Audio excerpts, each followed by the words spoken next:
నాకు నచ్చినవి నా కొలాబ్లో పెట్టుకుంటాను. I want to share my happiness with them and I want to share it everybody. So ఈ cinema చాలా బాగుంది, చాలా బాగా వస్తుంది అని నేను చెప్పను, కానీ అది మీరు చెప్పాలి. ఎవ్రీబడి, యూఆర్ ద బాస్, మీరే చెప్పాలి. So I won't say all that. కానీ మాకైతే హోప్ ఉంది, మా అందరికీ హోప్ ఉంది. అండ్ ఇది దెయ్యం సినిమా అయితే కాదు. కొంతమందికి ఆ డౌట్ ఉంది, దెయ్యం అయితే కాదు. ఈ పిల్ల దెయ్యమే, ఒరిజినల్ ఓజీ సైకోపాత్.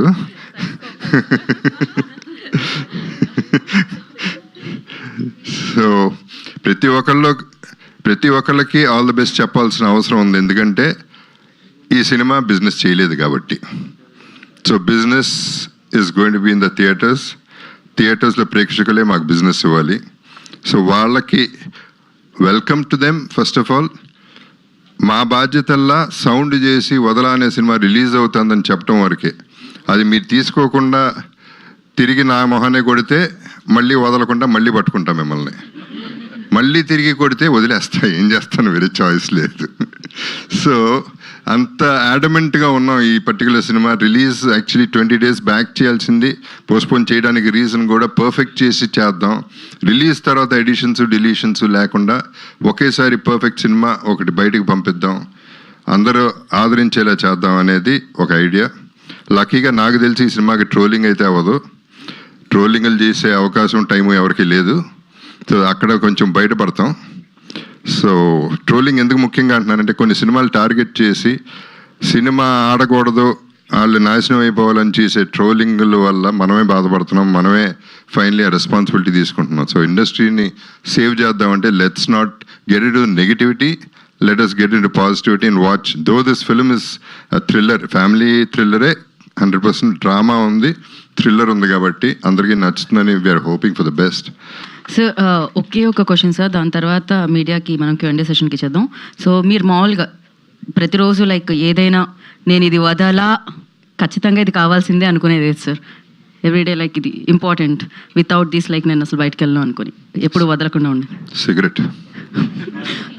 ధూమపానం ఆరోగ్యానికి హానికరం మరియు క్యాన్సర్కి కారణం. So thank you sir, thank you so much. అంటే ఏం లేదు, అది అంటే ఉన్న విషయం చెప్పాను. దీన్ని బట్టి మీరు అర్థం చేసుకోవాల్సింది ఏంటంటే, అఫ్ కోర్స్ ఇటువంటి సినిమాలు బయర్స్ ముందుకు రాకపోయినా we want to prove a point. మా సత్తాతోనే, ప్రొడ్యూసర్ సత్తాతోనే ఈ సినిమా మళ్ళీ దాని డబ్బు చేసుకుంటుందని నమ్మకం ఆయనకు ఉంది. ఎస్పెషలీ ఆయన ఒక్కడికి గట్టిగా ఉంది. సో అది వస్తుందనే నమ్మకంతో నా ఉద్దేశంలో ఏదైనా నిజం చెప్పేస్తే ఒక పని అయిపోతుంది. ఫస్ట్ ఆ నిజం చెప్పేస్తాం, ఆ తర్వాత మేము అనుకున్నట్టు డబ్బులు కనుక వస్తే it will be a good thing for us. Sir JB sir ఇక్కడ ఒక నిమిషం. ఇప్పుడు మీరు అడిగిన ప్రశ్న, ఇప్పుడు మన సినిమా కోసం ఒకటే కాదు, ఈ సినిమా ఒకటే కాదు, ఇవాళ చేసే చిన్న సినిమాలు అన్నిటికీ ఇదే సమస్య ఉంది. అన్ని సినిమాలకు సంబంధించి ఆయన మాట్లాడింది కూడా, మన సినిమాకి మనం రిలీజ్ అంటున్నాం, ఆల్మోస్ట్ అన్ని సినిమాలు ఇట్లాగే చేస్తున్నారు. సో మేజర్గా తీసేవాళ్ళు అందరికీ కూడా ఒక మెసేజ్ వెళ్ళినట్టు, ఒక రకంగా చెప్పాలంటే. సార్ తర్వాత ఇందాక అడిగారు మీరు, ఏంటి లయ గారిని అడిగారు, పండగ పుట్ట కూడా పాత మొగుడేని అన్నట్టు, కొత్తగా వచ్చినా కూడా ఇప్పుడు మీ ఇల్లు ఏంటండి అన్నట్టున్నారు.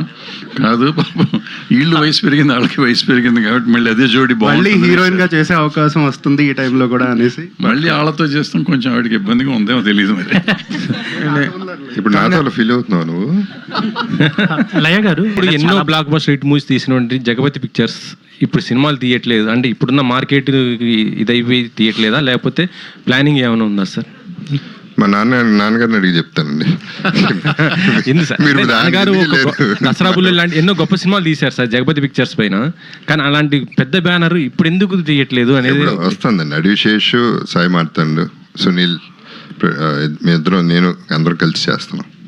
ఓకే, అంటే ఆ టాపిక్ ఇప్పుడు ఎందుకని, మేము వదలా మీదే ఉన్నాం, ఆ గొడవలో ఉన్నాం మేము.